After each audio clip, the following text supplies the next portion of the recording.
The Reader Center is one way we in the newsroom are trying to connect with you, by highlighting your perspectives and experiences and offering insight into how we work. Readers reacted strongly to our obituary for Thomas S. Monson, who served as prophet and head of the Church of Jesus Christ of Latter-day Saints for nearly a decade.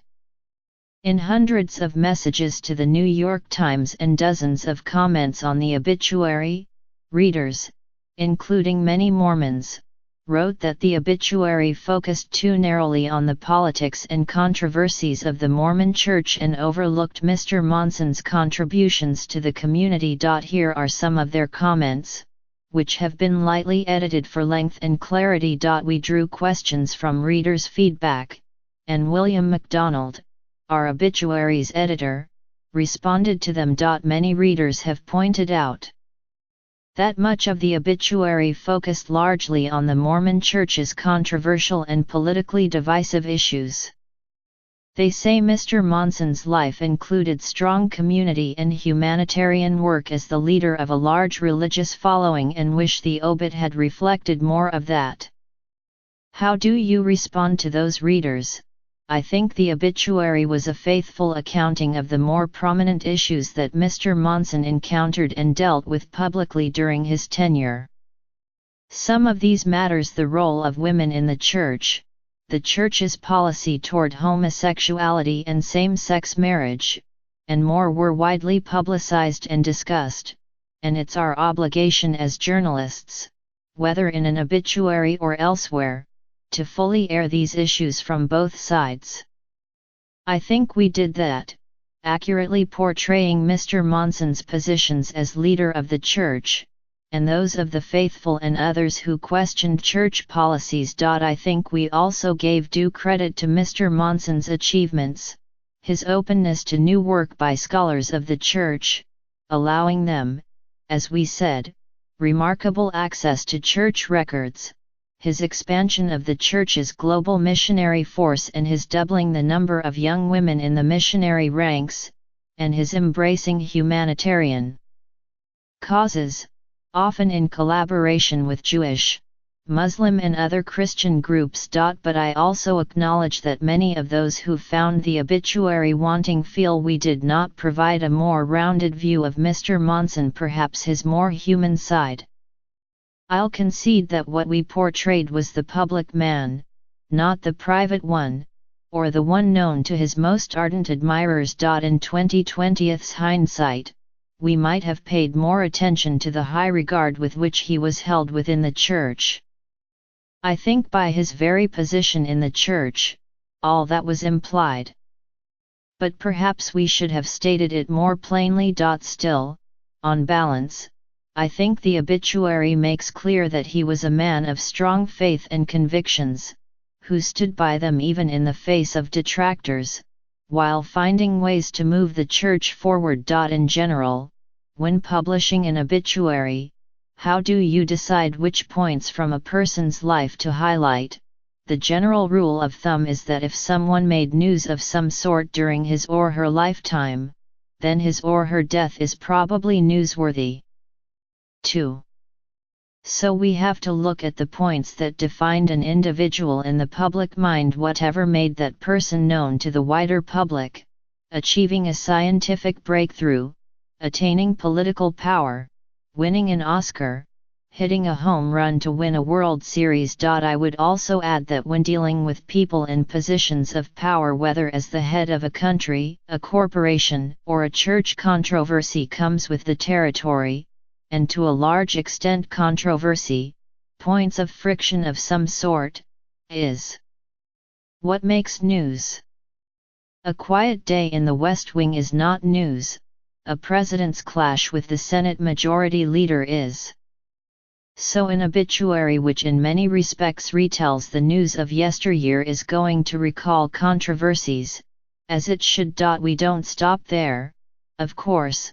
We also try to trace the arc of a life, from birth in part, to suggest what may have driven a person to succeed, to achieve, to find fame, or, in the case of the infamous, to upset the social order, And we try to give a flavor of the man or woman, something of the personality and personal impact. But we're careful not to perform the role of eulogist, simply singing someone's praises. We don't write tributes. We strive for warts and all biography, in short form. Many Mormon readers did not think the obituary for Mr. Monson reflected the positive feelings that much of the Mormon community had for him. When writing an obit for a religious leader, is there an obligation to pay tribute in any way? We're not in the business of paying tribute. We're journalists first and foremost. I think in tracing the life of a religious leader, it would almost go without saying that he or she had won the respect and admiration of those who put them in positions to lead.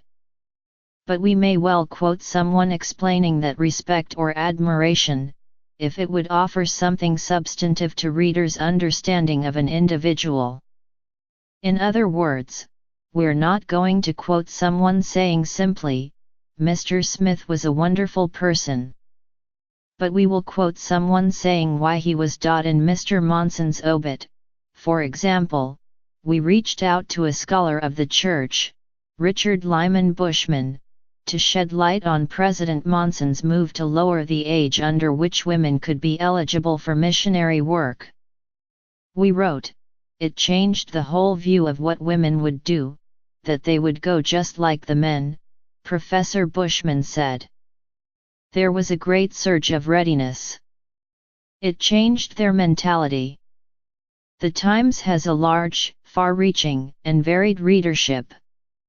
When writing obituaries like this one, for a person whom our general audience may not be familiar with but who is well known to a particular group of people, how does the obits desk think about our different audiences?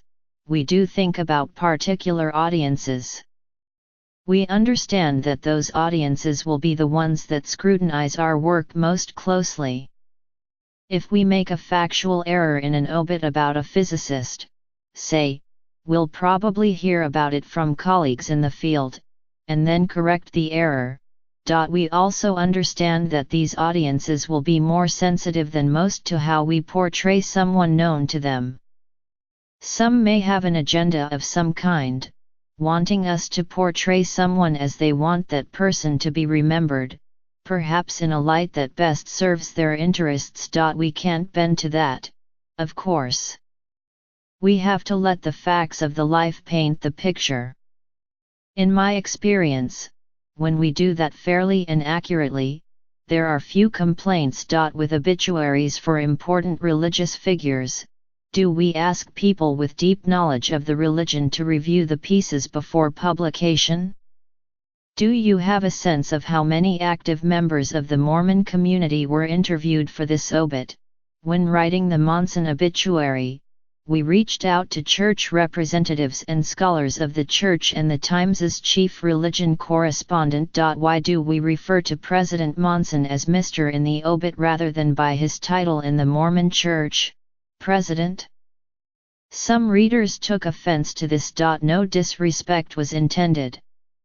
We might have referred to him as President Monson at least once, in keeping with our style book, but that book also says, Mr. and Dr. are also appropriate. In any case, Mr. is a common honorific in our pages for ministers.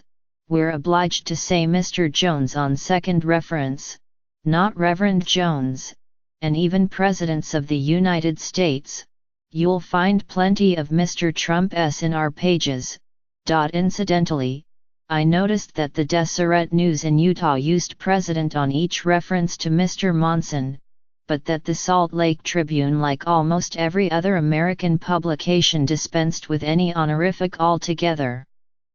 To my ear, Mr. Monson sounds far more respectful than just Monson. We want to know your thoughts. Please join the discussion in the comments section.